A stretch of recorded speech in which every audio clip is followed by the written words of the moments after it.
Bonsoir à vous, Stéphane Ravier. Bonsoir. Réélu, sénateur du Rassemblement national à Marseille. Stéphane Ravier, vous avez suivi cette troisième conférence de presse hebdomadaire d'Olivier Véran dans ce contexte de rebond de l'épidémie. Qu'est-ce que vous en avez retiré ? Je crois que M. Véran est plus préoccupé par sa propre personne que par la santé des Français. Il doit craindre d'être convoqué à la Cour de justice de la République. Mais pourquoi est-ce que vous dites ça ? Parce que son incompétence, son impréparation et ses mensonges qui ont été les siens durant le premier semestre de 2020, quand il a fallu faire face à la première crise du Covid, ils auront sauté aux yeux de tous.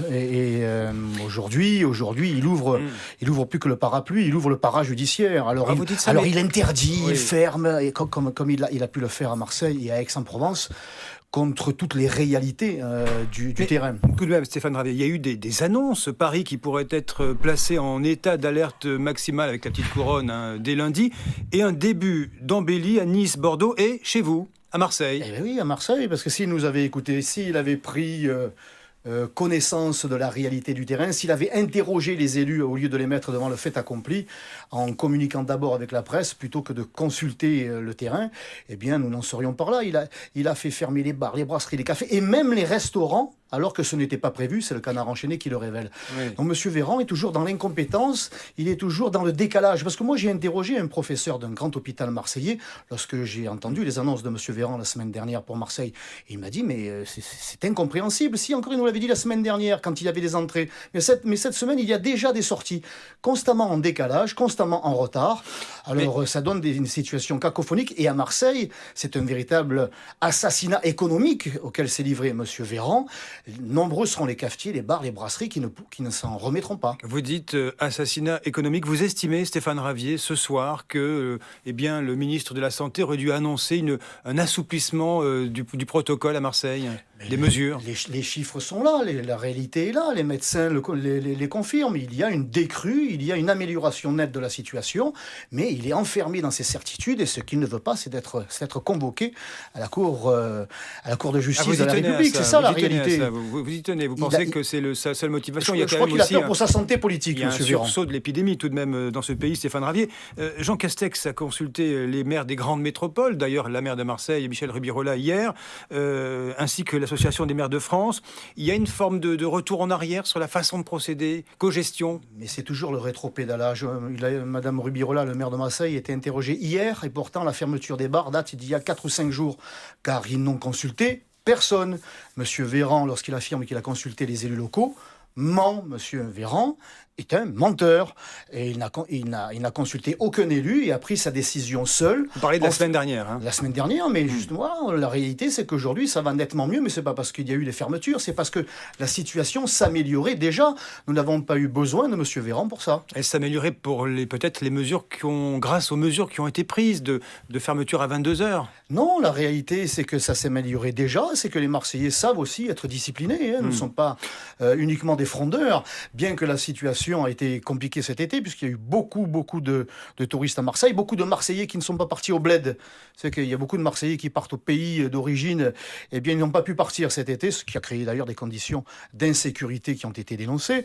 Eh bien la réalité, ça a été ça là, mais malgré tout, à Marseille, on a su faire face, et la réalité du Covid à Marseille s'améliorait, et puis d'un coup d'un seul, Monsieur Véran, de son ministère, a décidé de façon unilatérale, violente, sans concertation. Et vous ne pensez pas quand même, tout de même, Stéphane Ravier, que l'État doit quand même avoir la main sur la gestion de la crise sanitaire? C'est la moindre des choses, non? Mais que l'État intervienne, encore heureux qu'il intervienne, mais qu'il consulte le pays réel, qu'il consulte les maires au lieu de les mettre dans la difficulté, car ce sont encore les maires qui, au premier semestre de cette année, ont tenu le pays à bout de bras, en prenant des initiatives pour protéger les enfants dans les écoles, pour protéger les agents, pour protéger les personnes âgées, en faisant livrer des médicaments, en faisant livrer des plateaux repas. Sans les maires, le pays se serait écroulé. Je pensais que le gouvernement en tiendrait compte. Eh bien, manifestement, j'ai été naïf parce qu'il continue à les ignorer. Et nous verrons bien ce qui se passera à Marseille dans les prochains jours. Stéphane Ravier, un tout autre sujet. Qu'attendez-vous du discours présidentiel demain? Emmanuel Macron au Muro dans les Yvelines contre les séparatismes. Les séparatismes, moi je ne connais qu'un seul problème, c'est celui de l'immigration massive et ses conséquences. J'ai lu quelques mesurettes qui ont été publiées. On va retirer peut-être quelques subventions à des associations. Mon Dieu, ça va faire trembler les islamistes, ça. Il y aura un contrôle accru des associations qui se profilent, effectivement. Oui, oui, c'est-à-dire qu'on on va essayer d'agir en bout de chaîne. Il faudrait que M. Macron arrive à convaincre certains élus locaux, je pense à ma collègue Mme Boyer à Marseille, qui n'est pas sans responsabilité dans le développement de l'islamisme dans le 12e arrondissement de Marseille. Je pense à Mme Gali, la deuxième adjointe à la ville, qui entretient les meilleurs rapports avec une mosquée extrêmement, je dirais, tendue dans le 15e arrondissement de Marseille.